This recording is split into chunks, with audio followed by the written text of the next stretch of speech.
Hi, this is my preschool classroom environment project. I'm excited to show it to you, so let's go ahead and get started. All right, this is my floor plan that I have. I'm going to have this listed in between takes. Also, I've highlighted the areas I'm going to talk about first. So this first area I'm going to talk about is as the children come in the mornings and they walk through the door, their parents are going to be greeted and they're going to see their children's cubbies right there to the right of the door. Here is a coat rack with the cubbies, and each child's name is labeled. This gives the student a place to put their personal items as well as having their own space within the classroom. The next area we're going to look at is up at the front of the classroom. This is going to be the whole group area. The classroom meetings are going to take place here as well as some other things. Here, the classroom meetings are going to happen. They are a significant segment of a routine schedule. Here, students will gather for whole group experiences, discuss topics, and daily routines. I added a pastel rug to make the space inviting and not overpowering with such bright colors. All right, as you can see on the floor plan, next to the whole group area, we're going to have the library area in the corner. It is located at the far opposite end as the dramatic play block and kitchen area, just to keep that area quieter for students who require some quiet time. All right, so a classroom library is important to enrich and extend children's interest in language. Reading books aloud and discussing them will also help children extend their vocabulary and language development. Here I also included similar matching pastel rug to keep the soft flow of the room, and I brought in children's size furniture for this area. I found some really cute book baskets that I didn't include here on my slide that I thought would go really nice on the shelf. And it's like a basket that has little animals or figurines that go with the book, like the Three Little Pigs or Room on a Broom or puppets. That way the kids can enhance their interest in this center by like acting out the story. All right, so after the library, we're going to go over here to the storage area. I have storage next to the library, so there's not a lot of traffic to interrupt the students that are in that library. So along here along the wall is going to be the storage, and I would hold free play items in an aesthetically pleasing manner. I would use beautiful earthly colored baskets versus flashy colored bins to keep it just to keep the overall tone of the room calm.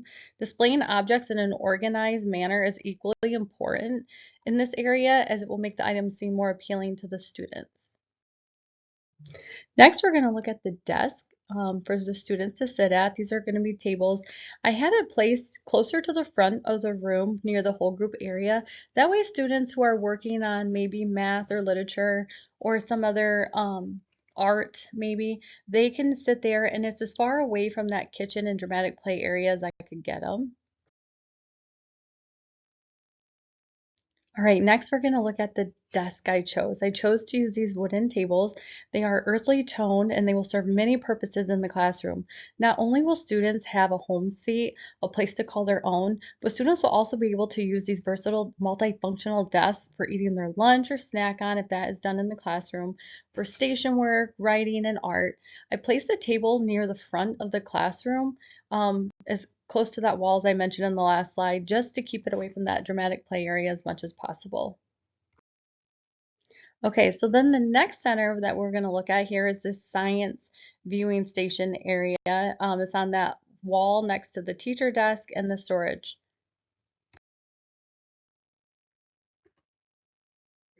All right, so the preschool children should be exposed to science in a way that is both natural and playful. This center should have natural elements that the kids can explore, and it has to be things that they can touch, like leaves, nuts, shells, if there are shells, rocks, sand, snow, if applicable, water, just to keep it with things that are within their natural environment. I would also like to have plants in this area, just for one to keep the air cleaner, but also just for the beauty and the natural elements. Okay, and now the next area we're going to look at is the teacher desk area. So in this teacher space, I placed it in that back corner of the room. So because I am legally blind in my right eye, I felt like this space would minimize the amount that I'm not seeing in my peripheral vision on that side. So that's why I have it back in this corner. The teacher table, it gives me a clear view of the entire room and limits the blind side. I opted for the moon-shaped desk. So that way when I'm working with small groups with more scaffold lessons, it's easier to see all the children and to be able to give material to all the children. All right, along this back wall next to the teacher station is going to be our art station.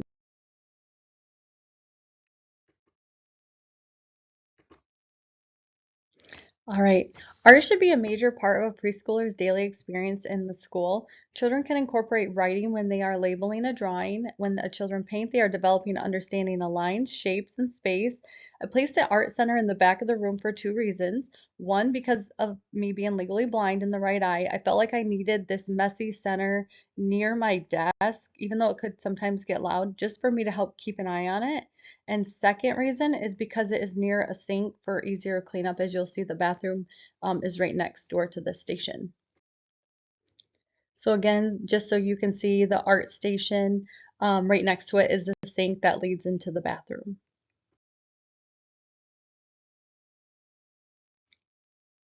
All right, so the bathroom. Let's make it inviting, but not too inviting, as it is as contagious as head lice when you're in a class. One kid has to go to the bathroom, then they all have to go to the bathroom, it seems.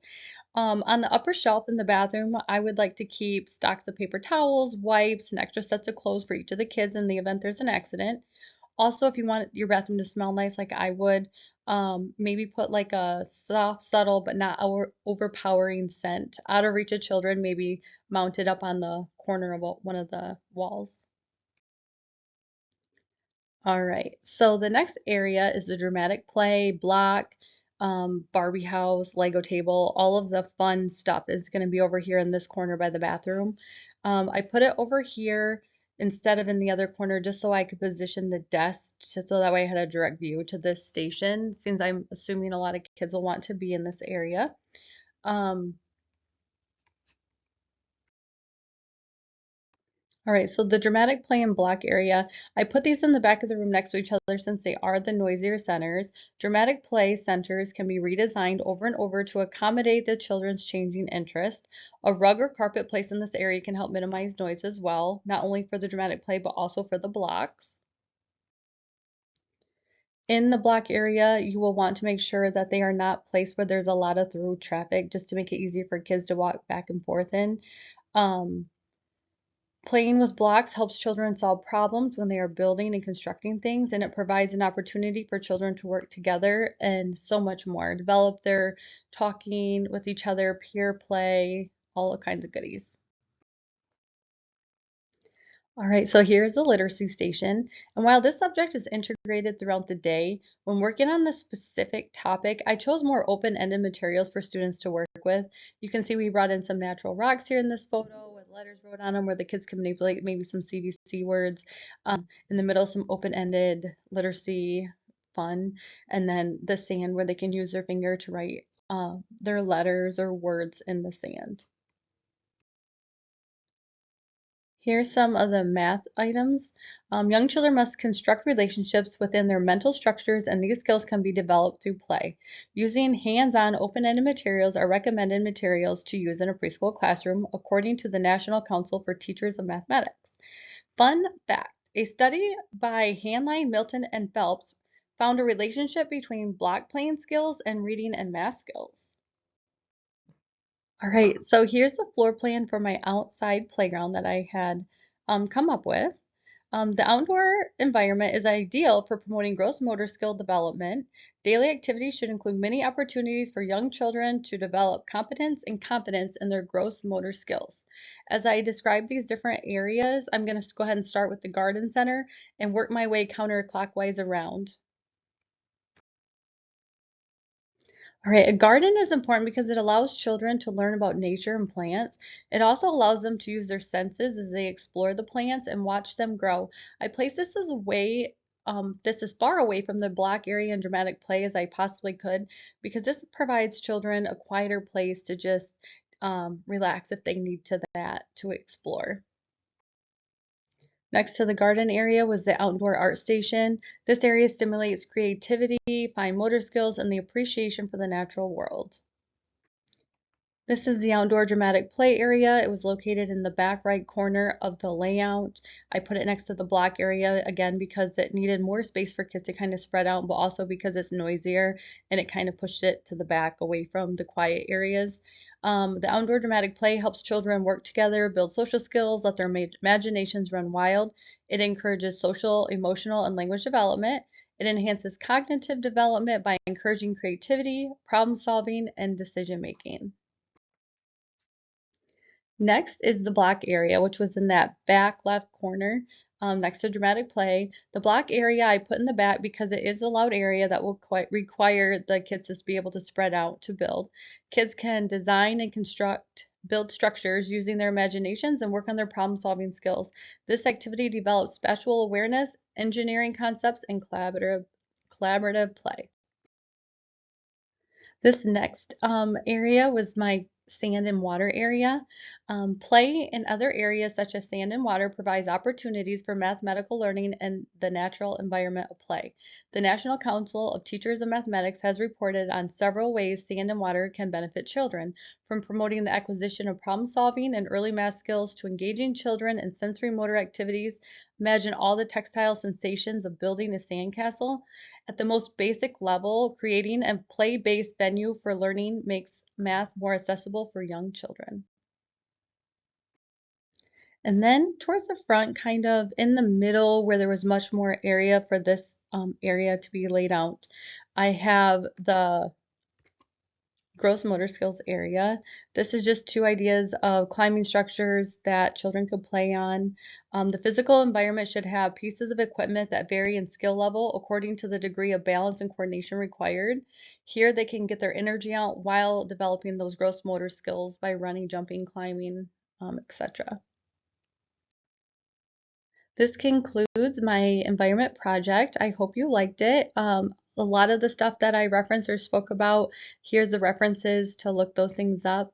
And I can also attach a copy of the notes that I took that show the pages and whatnot.